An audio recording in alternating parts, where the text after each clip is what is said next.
Hello, hello. Welcome to this episode of the Hello, Hello podcast. I am your host, Alyssa Rogers.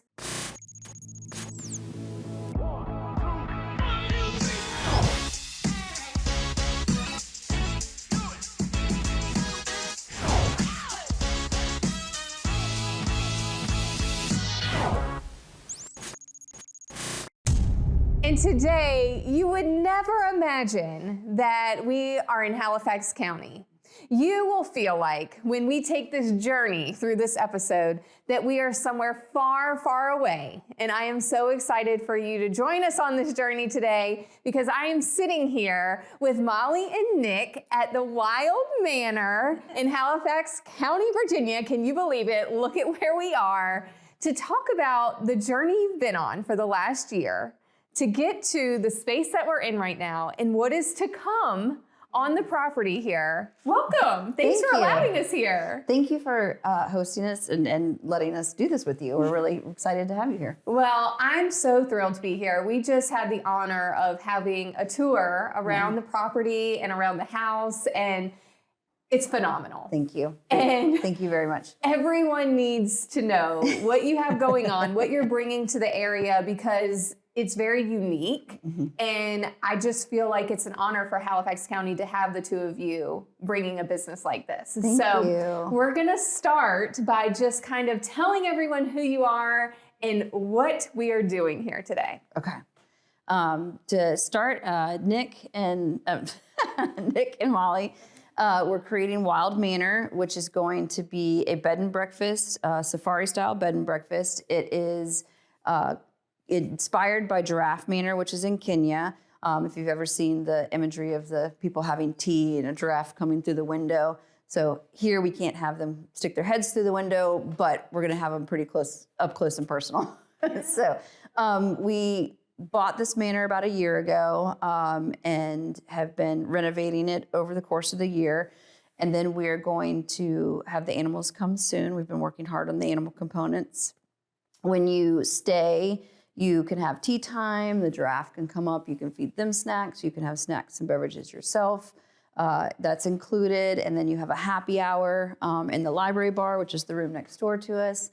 In the evening, the next morning you get up, we'll have breakfast, by local people.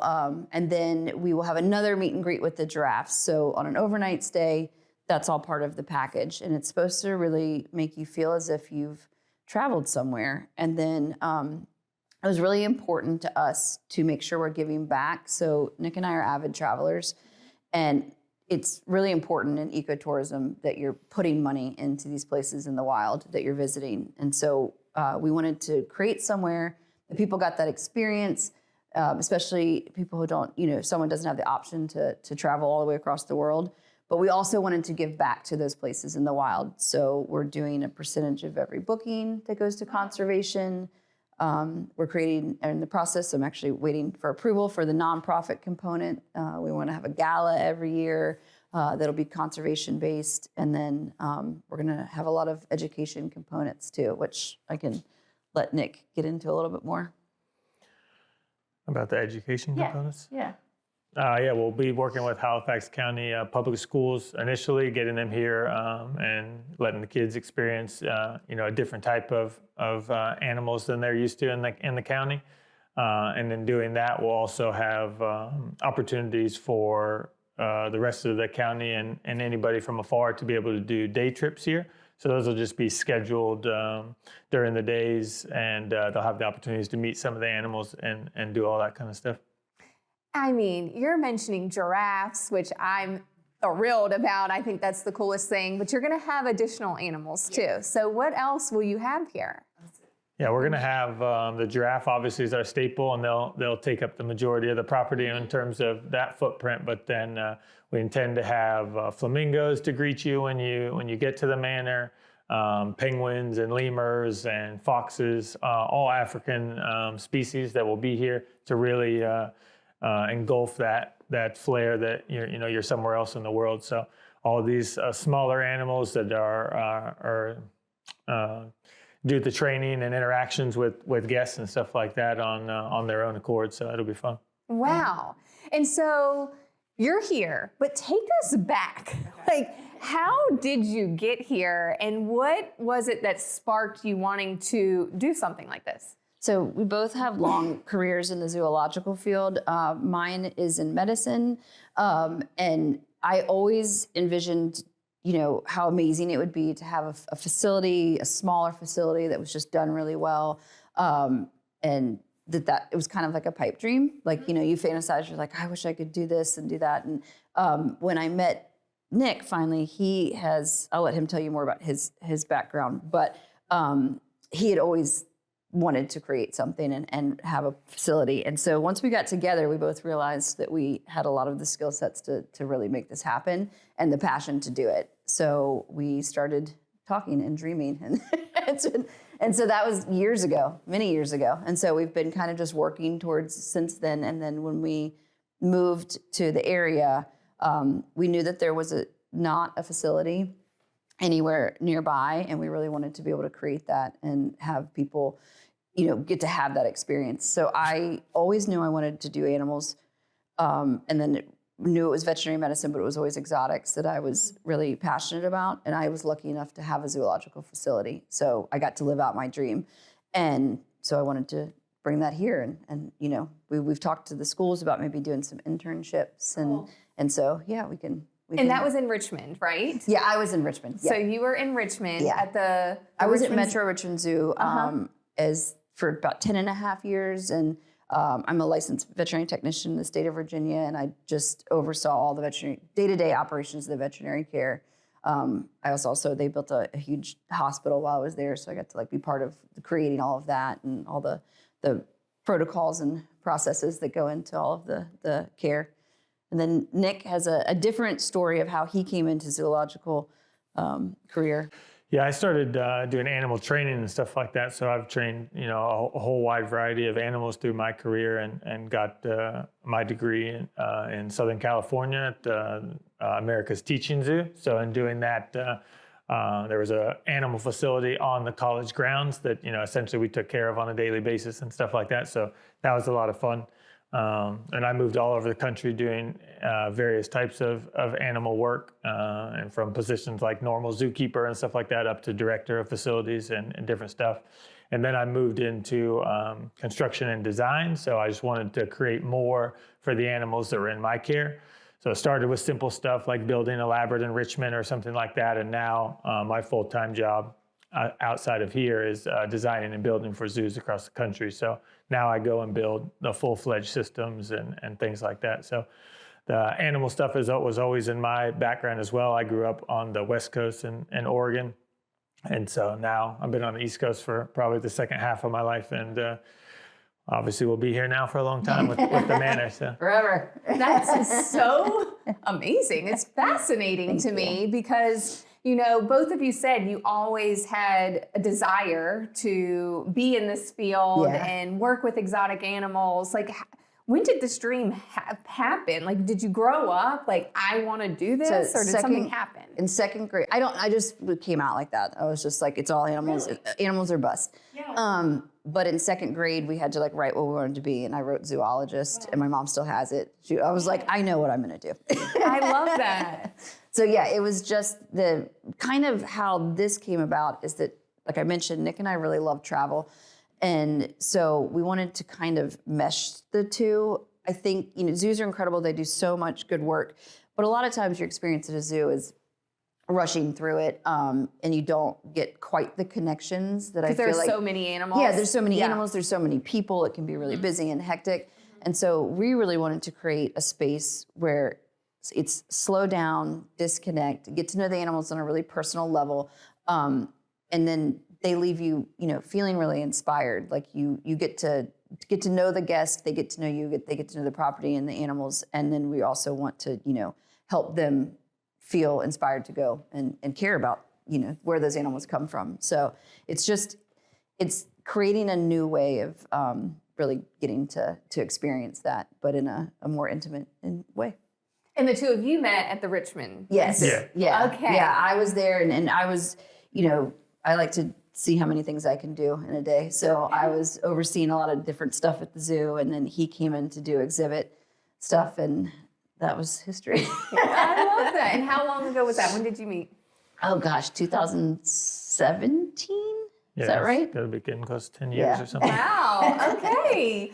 And, you know, you meet and you're working there, you're building, you have encounters with, we were talking about this. So tell us about these encounters with the exotic animals. And of course you do too in the veterinary side, but tell us about what you were doing. In terms of my previous work? Yeah. I used to, the training of animals, I used to do a whole variety of different species. So, lemurs and birds and stuff like that I trained, but I specialized in the large carnivores. So I've been training, big cats like lions and tigers and bears and wolves and things like that for, husbandry related things to help them, have a better life in captivity, be involved in their daily workings, just kind of the same way I guess you would treat a child, you want them to have a little say in what they do and not tell them no all the time, that type of stuff. So that was a lot of fun doing that. And so I really have a strong passion for animals. And I think that's what pushed me over to do the design and construction, because I really got a new role in their life, outside of the wild. And so it was just that training and background really has helped me in my career as well, because I have a unique perspective on what the animal's needs are, based, different from like a typical engineer or architect who understands the construction aspect more than they do who it's for in essence. So. And I feel that here because you took us through exactly what their living conditions are going to be. And it's going to be, they're going to live a great life. Yes, yes. A very comfortable, great life. And these animals are, in captivity. They're at other zoological facilities. So we're going to be accredited by the Zoological Association of America. It was really important to us to not only like hold ourselves to a standard, but make sure that everyone else knew that this facility will be held to that standard. And so the animals will be coming from other accredited facilities. And so we're going to create a really amazing place for them. And how do you find these animals? So zoos will have, like for the giraffes, for example, at a certain age, we're getting two younger gentlemen, and at a certain age, dad will kick them, kind of boot them out of the group. So they start having some strife with dad, or, they can't stay there with their moms and sisters and things like that. So that, they had to go somewhere, and it was perfect because we were building this. And so that's, for them, that's where the giraffe are, how they're getting here. That's so awesome. And so your opening day here, people are going to be able to stay on May 22nd. Yes, is the start. Yes. How are you feeling about that? I feel good. I feel like I wake up in the middle of the night sometimes thinking about May 22nd and how we have a lot to do. But we have a lot of, everything's lined up and ready, and we feel confident that, me and Nick we're really passionate about this, and we're really hard workers. So I have no doubt that we'll get it done. Yes, I know you don't, because as we were walking through, there was never a moment of, if we don't do this, we will do this. Yes, we will. It will be ready. And I mean, we walked through each room. Each room has a theme, Yes. so take us through that. Yes, each room upstairs is, we have the monkey room, the zebra room, the flamingo room, the elephant room, and the leopard room. So right now we have the 5 rooms on the second floor, and the manor is all but done. So now we're putting all our effort into the animal components. But each room has a theme. There's you can see the animals from your room. So depending on what room you are, you have different views of the property. There may be that there's a giraffe kind of wandering by outside your window, and certain rooms, or you can lay in bed and see the flamingos. So we thought it would be fun to theme them out. We've had a lot of fun with wallpaper. When we were walking through, I'm like, did you design all of this? And the two of you, plus your mom, you said, my designed mom was everything. Yeah. Yes. And we've had a lot of fun, and it's been so neat. I was saying earlier that I think we had this vision in our head, and then as it started coming together, we were like, that's exactly it. So 1, that's really neat, but 2, the fact that our brains saw the same picture at the end, and then it happened. And we talked a lot about the history of this house too, and this property. There's a lot of history here. And so take us through that, because there may be a lot of people watching right now that know this house. Yes, there is a lot of people, and it's been fun to get to know people in the community and hear stories about this house as well. And we plan to have a room in the manor that is dedicated just to the history of this house and this property. and all of the owners who have lived here, so that when you stay here, you can, it's in books. You can open it up and read about it. Just a quick funny story about it is when we closed in this house, we were at a lawyer's office, and we're sitting in the conference room signing, and there's literally a picture on the wall that had this house on it. Yeah, I had to ask. I said, "Ma, get up and look at your picture." And she's like, "Yeah." And I was like, "The house we're buying." That's meant to be. Yeah, it was really That's meant to surreal. be. I was like, wow. But yes, this house is the same owners of Berry Hill. It was built in 1854. The entire home is granite that was sourced locally, and then they brought in masons from Virginia to do it. But yeah, it's gorgeous.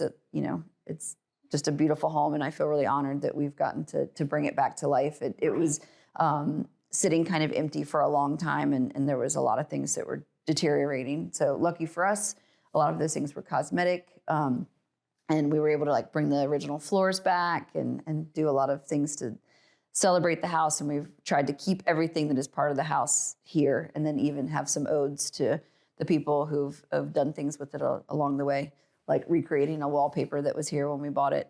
Yeah, we showed you some pictures of everything being yellow, but here was like a more Asian-inspired wallpaper, and it was like peeling down, but it had some birds on it, and it was still pretty cool looking, and we just took it down and rolled it up. But when we were standing in here talking about things and considering like changing it and stuff like that, who knows how long it had been the way it was. But It was just the 80s. one whole piece just rolled all the way down and came off the wall to the floor, and we're like, and Molly thought like, oh, I guess it's been approved that we can go ahead and take this down in the house type of thing. So then we switched it over to this cool giraffe one here. But yeah, and I mean, every room has a story, every room has a theme. Yeah. So kind of take us through, as someone walks in to stay or visit, what's the experience that they're gonna get? So coming through the front doors, we got like the double doors, which we really like.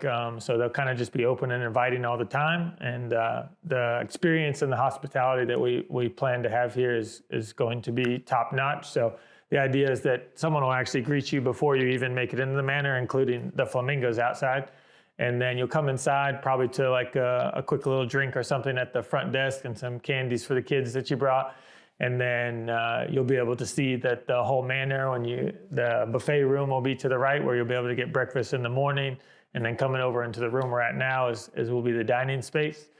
And then looping around through, we have like a much older, trying to keep to the original look of the library over here. And we added a bar into it so that we can do our happy hour experiences. And then another seating room in the back that has a baby grand piano that was just here in the house. Yeah. It was the only thing that was left in the house was the baby grand. They probably couldn't get it out. So we moved it over to the other room. But yeah, so that will be like the whole downstairs. And then after you check in and stuff like that, you'll be able to get in your room. And then that tea time experience is what's going to be next. And then you get to start to experience the animals some more and the grounds and stuff like that. Wow. And you're doing all of this with a family. Yes. And so how are you managing all this? Or are you just not, and you're just figuring it out along the way? We're figuring it along the way, some of it. But we have 2 girls, a 3-year-old and 11-year-old. And we're just, Nick and I are pretty good partners. And so, family helps and things like that. And the girls are here. I have a bunch of videos of them painting and messing things up. Helping and cleaning and stuff like that. So we want them to be part of this journey along next to us. And we spend a lot of time, right before all the bad weather came, it was really pretty. And, I'll go for a walk with the girls. We were catching frogs by the pond. And it's pretty special to me to have them as part of it. I'm sure. And I mean, I'm sure they love being part of this. They love it. They love it. Yeah. They keep changing which room is theirs, which is should be like after we finished them all, they changed their mind. They're like, actually, this one's mine. Yeah, our youngest wants the elephant room so that she can have the leopard room as her playroom, since there's a door in between.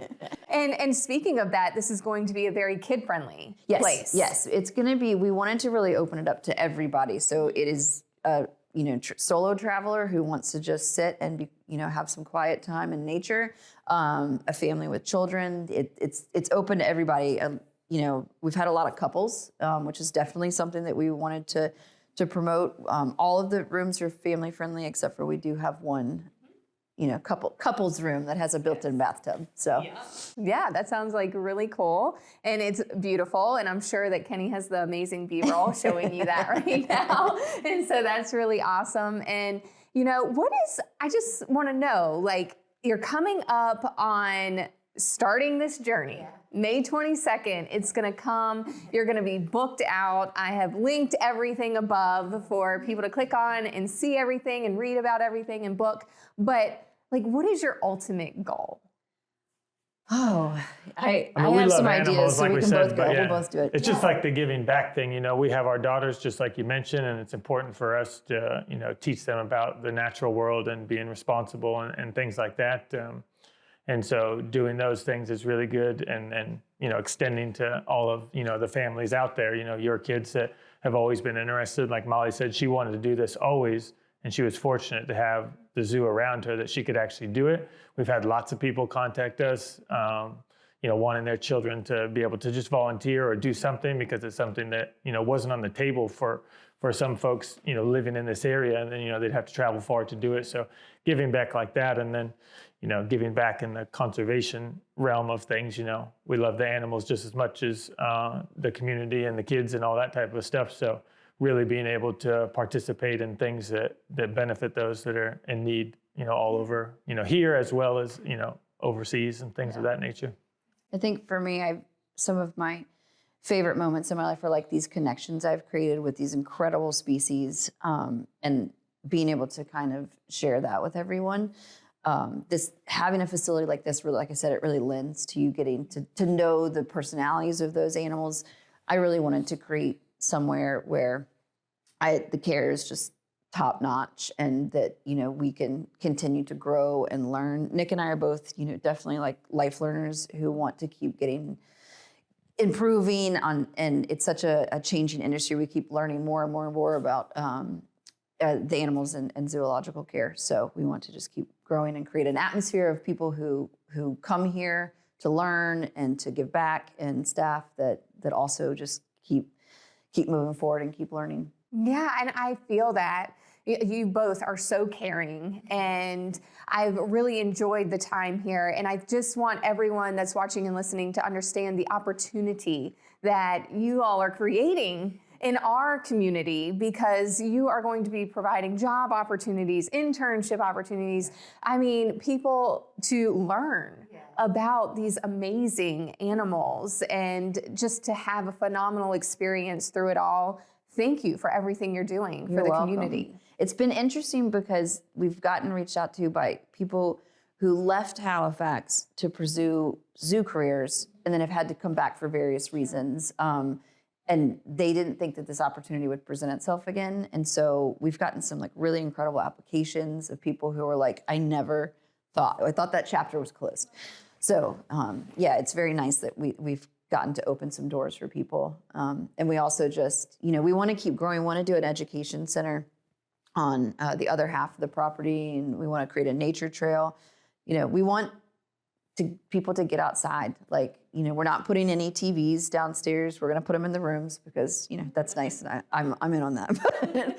But we're not doing it down here. This is a go be in nature, go, sit quietly and take it all in.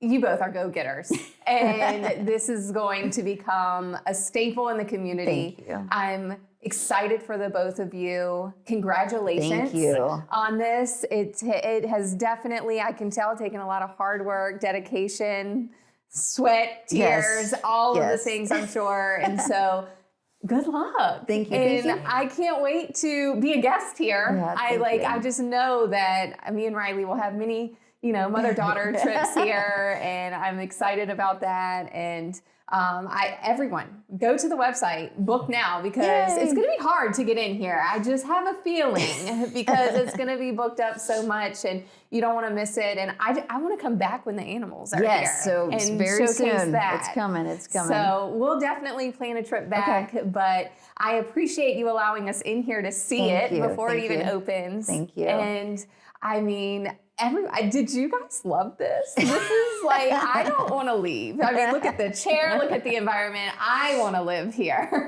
So book your stay now. I hope you have enjoyed this episode as much as I have. Continue rating, reviewing, subscribing, doing all the things you normally do. Post what you're most excited about in the comments. And I can't wait to read them. I'll put some comments down there too. And we will talk to you next week. Bye.